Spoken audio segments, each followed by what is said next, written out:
मध्य प्रदेश के मुख्यमंत्री मोहन यादव ने कहा, विश्व पर्यावरण दिवस की प्रदेश व देशवासियों को मेरी ओर से बधाई। 5 जून से 21 जून तक पेड़ लगाने का एक बड़ा अभियान प्रारंभ हुआ है। यह अभियान प्रधानमंत्री नरेंद्र मोदी के सफलतम 12 वर्ष के कार्यकाल के पूर्ण करने पर जन कल्याणकारी योजनाओं को धरातल पर उतारते हुए लोकतंत्र को गौरवान्वित करने वाला निर्णय है। पर्यावरण के प्रति प्रधानमंत्री की प्रतिबद्धता मध्य प्रदेश में और भी ज्यादा उल्लेखनीय है। प्रोजेक्ट चीता की शुरुआत करने में पीएम मोदी का आशीर्वाद सफल हुआ है। ऐसे एक नहीं बल्कि सभी क्षेत्रों में हर वर्ग के कल्याण के लिए प्रधानमंत्री के नेतृत्व में काम चल रहे हैं। मैं उनके दीर्घायु होने की कामना करता हूँ। विश्व पर्यावरण दिवस की प्रदेशवासियों को, देशवासियों को मेरी अपनी ओर से बधाई। यशस्वी प्रधानमंत्री श्रीमान नरेंद्र मोदी जी का भी 5 जून से लगा 21 जून तक का ये जो पखवाड़ा मनाने का एक बड़ा अभियान प्रारंभ हुआ, ये उनके सफलतम 12 वर्ष के शासनकाल के बलबूते पर जन कल्याणकारी सभी योजनाओं को धरातल पर उतारते हुए लोकतंत्र को गौरवान्वित करने का जो निर्णय है, और ऐसे में पर्यावरण के प्रति तो उनकी प्रतिबद्धता मध्य प्रदेश में और ज्यादा उल्लेखनीय है। हम सबको मालूम है कि चीता प्रोजेक्ट की शुरुआत भी अगर शुरुआत करने में माननीय प्रधानमंत्री का आशीर्वाद सफल हुआ है, उसके बलबूते पर उस समय के छोड़े गए चीते धीरे धीरे करके विश्व के सामने एक आदर्श रूप में एक तरह से एशिया महाद्वीप पर पुनर्वसाहट का एक उत्कृष्ट उदाहरण बनकर के निकल के आए।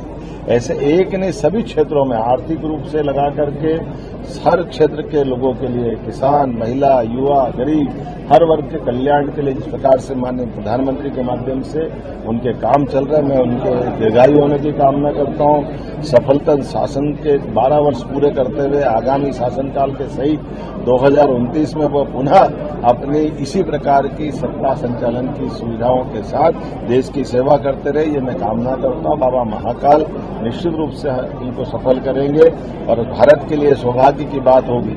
उनके माध्यम से हमारी सरकार भी यूनियन कार्बाइड जैसे एक बहुत 40 साल पुराना एक कठिन और कई प्रकार का काला प्रश्न भोपाल और मध्य प्रदेश की सरकार के लिए था, जब पर्यावरण को चुनौती देते हुए कारखाने को संचालन करने दिया गया।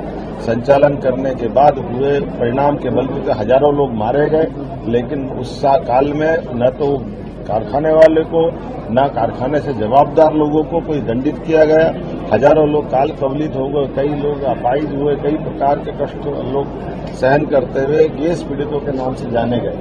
हमारी सरकार ने उस मुद्दे को गंभीरता से लेते हुए यूनियन कार्बाइड स्थल को स्मारक के साथ कई प्रकार से भोपाल के विकास में उसका योगदान देने के साथ उस काल के उस कचरे को जलाने का माननीय न्यायालय के निर्णय का पालन करने का भी एक उत्कृष्ट कार्य किया, जो सरकार के सुशासन के सिद्धांतों में हमारी पर्यावरण के प्रति प्रतिबद्धता भी आती है। काल के उस गलती के कारण से भविष्य में ऐसी गलती न हो, इसके प्रबंधन भी हम कर रहे हैं, लेकिन हमारी वन्य संपदा, जैव संपदा, खनिज संपदा और पर्यावरण हितैषी नीतियों के कारण से देश भर में मध्य प्रदेश की एक अलग पहचान बन रही है। हमारा पर्यटन का क्षेत्र लोगों को रोजगार दिलाने में काम कर रहा है, और ऐसे कई कामों को लेकर के मध्य प्रदेश सरकार इस समूचे पखवाड़े को भी मना रही है। लेकिन आज तो पर्यावरण दिवस है, मेरी अपनी ओर से पर्यावरण प्रेमियों को, प्रकृति प्रेमियों को